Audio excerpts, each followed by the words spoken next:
제가 만약에 자동차 제조사예요.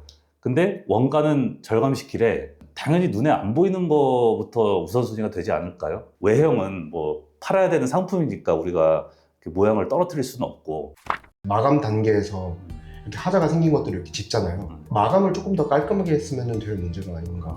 맞는 말인데, 사실 마감은 처음부터 잘못되면 마감이 안 나와요. 어떤 공사를 시작할 때는 그 시작부터가 잘 돼야지 마감이 잘 나온다, 그래 이렇게 얘기할 수가 있습니다. 매 공정마다 공을 들여가지고 좀 최상의 품질이 나오게끔 공사를 하는 게 되게 중요하긴 한데, 이런 마감재들은요 우리가 공사를 시작할 때부터 신경을 써야 돼요. 뭐 예를 들어서 목공이 될 수도 있겠고, 일반 그냥 콘크리트 벽에다가 도배를 할 경우에는 당연히 뭐 석고 벽에 비해서 품질이 안 나올 수밖에 없거든요. 그래서 어떻게 시작을 하느냐, 이 시작이 되게 중요해요. 그 과정들을 하나하나씩 잘 맞춰 나가야지 마지막에 그 종이 한 장, 그 도배지 한 장 붙여도 예쁘게 떨어지는 거거든요. 우리가 떡가베 많이 하잖아요. 저희 현장들에서는 떡가베를 뭐 웬만해서는 다 하는 추이고, 그게 결국에는 마감을 위해서 이렇게 처음부터 저희가 계획을 잡고 가는 거란 말이에요. 그래서 그런 것들이 사실 시작부터 잘 안 되면은 마감이 잘 나올 수가 없습니다. 밑작업, 그리고 더 나아가서 시작 단계부터 그 계획이 어떻게 되느냐에 따라서 마감의 품질이 좌지우지 된다, 이렇게 말씀드릴 수 있을 것 같아요. 근데 사람들이 마감 단계에서 그런 하자가 생긴다고 생각하는 이유가 뭐죠? 아무래도 표면적으로 드러나는 게 이제 마감 단계니까. 저는 밑작업을 할 때도 가가지고 이제 스티커를 붙인다던가, 아니면 작업자들하고 좀 더 얘기를 한다던가, 우리 현장 소장들하고 더 얘기를 한다던가 이렇게 하거든요. 밑작업이 잘 안 되면은, 정말 중요하게 필요로 하는데 되지가 않으면은 나중에 마감재가 붙었을 때는 그게 고스란히 티가 나거든요. 과정 하나하나가 잘 쌓여야지 마지막에 딱 마감재가 붙었을 때 그 완성도 있게끔 붙을 수가 있는 건데, 결과적으로는 이게 마지막에 보여지는 거니까. 그래서 그런 얘기가 나오는 것 같아요. 그런 심리도 있지 않을까요? 부디 마감재의 문제이길. 그 저희의 문제죠. 이제 클라이언트 분들은 그렇게까지 뭐 아시는 분들도 있겠지만 대부분 잘 모르시니까. 근데 저희 같은 경우는 이제 만약에 뭐가 문제가 생겼어, 그럼 이제 그걸 당연히 수정을 해야 되는데, 부디 마감재 문제이길 바라나 아닌 경우가 90%다. 사실 그 앞단의 문제들이 더 크다, 경험을 통해서 정말 뼈저리게 많이 느꼈죠. 그러니까 이제 단순히 뭐 비싼 마감재를 썼느냐, 뭐 뭘 썼느냐, 이거보다는 밑작업을 어떻게 했느냐, 계획을 어떻게 했느냐, 이게 가장 중요한데, 가령 도배를 예를 들어볼게요. 우리가 일반적으로 싸게 하려면은 떡가베라는 공정을 빼야 돼요. 왜냐면 이것도 결국 다 비용이 들어가니까. 그걸 뺐어, 그럼 당연히 마감의 퀄리티가 나올 수가 없어요, 완벽하게는. 왜냐면은 뭐 떡가베라는 것도 완벽하게 나올 수 있는 건 아닌데, 그것마저도 안 해버리면은 콘크리트 벽면에다가 아무리 퍼티를 잘 잡는다고 하더라도 한계라는 건 무조건 있거든요. 콘크리트 벽면 자체가 콘크리트를 부어서 양상해가지고 이제 굳어지는 그런 과정을 통해서 형성된 벽체인데, 이게 평활도라는 게 정확하지가 않거든요. 어딘가는 배는 불렀고 또 어딘가는 좀 더 거칠고 이러기 마련인데, 이거를 퍼티로 다 잡는다? 물론 잡으면 좋지만은 그러면 거의 뭐 올퍼티 수준으로 잡아야 되고, 벽체 자체가 이제 아까도 말씀드렸다시피 수직 수평이 딱딱 떨어지진 않아요. 어딘가는 배가 불러있고 그렇거든요. 그래서 이제 이런 것들이 티가 나요. 그리고 또 티가 덜 나는 데도 있을 수 있어. 그러니까 이런 것도 빛과의 상관성도 있거든요.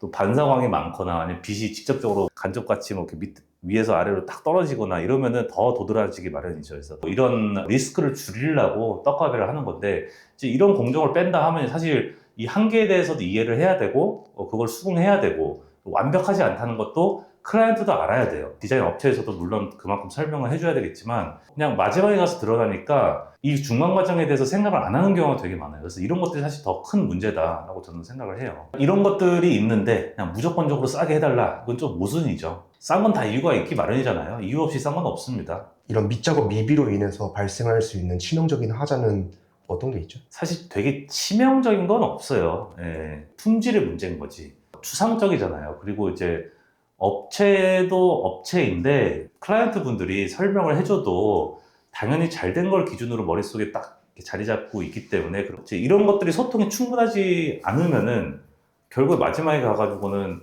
이거밖에 안 돼요?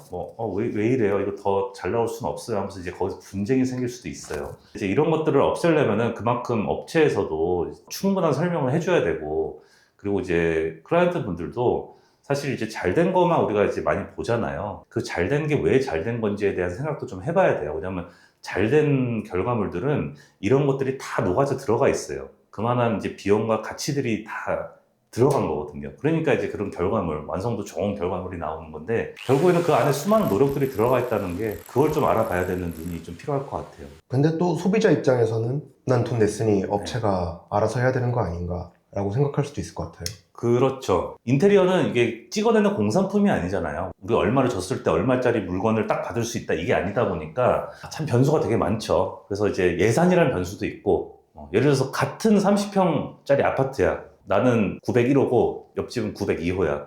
그럼 여기는 5천만 원 했어. 여기는 5,500만 원 했어. 500만 원에 대한 갭이 있잖아요. 그 500만 원은 분명히 어디선가는 차이가 난단 말이에요. 이게 또 어려운 게 이제 인테리어 견적을 많은 분들이 받으시다 보면은 이 업체 저 업체에서 견적을 주는 양식도 다르고 내용도 달라요. 그렇다 보니까 똑같은 기준을 놓고서 평가하기가 되게 어려워요. 인테리어라는 게 우리 자동차 옵션 고르듯이 결과물이 뻔한 어떤 그런 상황을 어떤 제품을 그런 형태로 이게 선택하는 게 아니라 오늘 계속 말씀드리지만 앞단에 뭐 밑작업부터 눈에 안 보이는 그런 과정들이 다 녹아져 들어가 있는 거잖아요. 이런 것들을 캐치를 해야 되는데 사실상 이렇게 충분히 얘기를 하지 않으면 그런 것들을 알기가 어려워요. 모든 게 그냥 단지 당연하다라고 생각을 하는 건 좀 오산일 것 같아요. 왜 그런지에 대해서 업체도 충분히 설명을 해주고 우리 클라이언트 분들도 그걸 이해하려고 노력을 하고 그래서 그걸 좀 더 객관화할 수 있는 눈 이런 게 조금 더 있다면은 아무래도 당연히 이제 마감에 대한 퀄리티나 품질이 올라갈 수 있겠죠. 쉬운 얘기는 아니에요, 사실. 클라이언트도 돈이랑 시간을 둘 다 투자를 해야 되는 작업이죠, 결국. 비유를 한번 들어볼게요. 내가 만약에 차를 좀 벤츠를 사고 싶은데 좀 싸게 사고 싶어. 근데 이 차가 시세보다 싸. 그럼 당연히 이유가 있을 거 아니에요. 뭐 키로수가 많다던가 사고 이력이 있다던가 뭐 어떤 이유가 있을 거예요, 분명히. 물에 한번 들어갔다던가. 물이 한번 들어갔을 수도 있고요. 차 살 때는 이제 그런 걸 하나하나 다 따지잖아요. 그렇게 하듯이 우리가 인테리어를 할 때도 그 세부 항목에 대해서 조금 더 집중을 해서 공부하고 확인할 필요가 있다. 제가 만약에 자동차 제조사예요.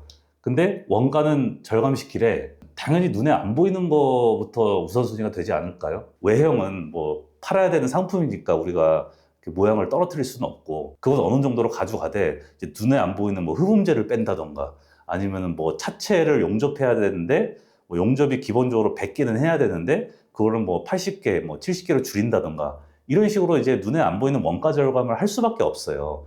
근데 결국 뭐 흡음재가 빠지면은 그만큼 차량 내부에서 소음이 커지겠죠. 이런 상황들이 생길 거 아니에요. 그러니까 이게 똑같이 인테리어라고 보시면은 큰 마감재 스펙을 떨어뜨리거나 뭐 그러지는 않을 거예요. 눈에 보이는 거 뭐 속이고 이런 업체는 없어요. 요즘에 어떤 시대인데.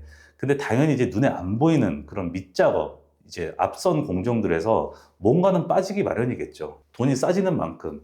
그게 이제 차량에서 뭐 흡음재 빼가지고 소음 높아지고 차체 강성이 떨어져서 뭐 진동이 좀 세지고 같은 경우라고 보시면 돼요. 이게 인테리어에서는 우리가 흔히 얘기하는 마감 하자로 나올 확률이 커지죠. 그래서 이제 저는 싼 건 다 이유가 있다.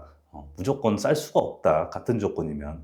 이 말씀을 계속 드리는 거고요. 우리가 이 스티브 집스에서 볼 수 있는 인테리어 콘텐츠들은 다 이런 현실적인 과정들이 반영이 된 거죠.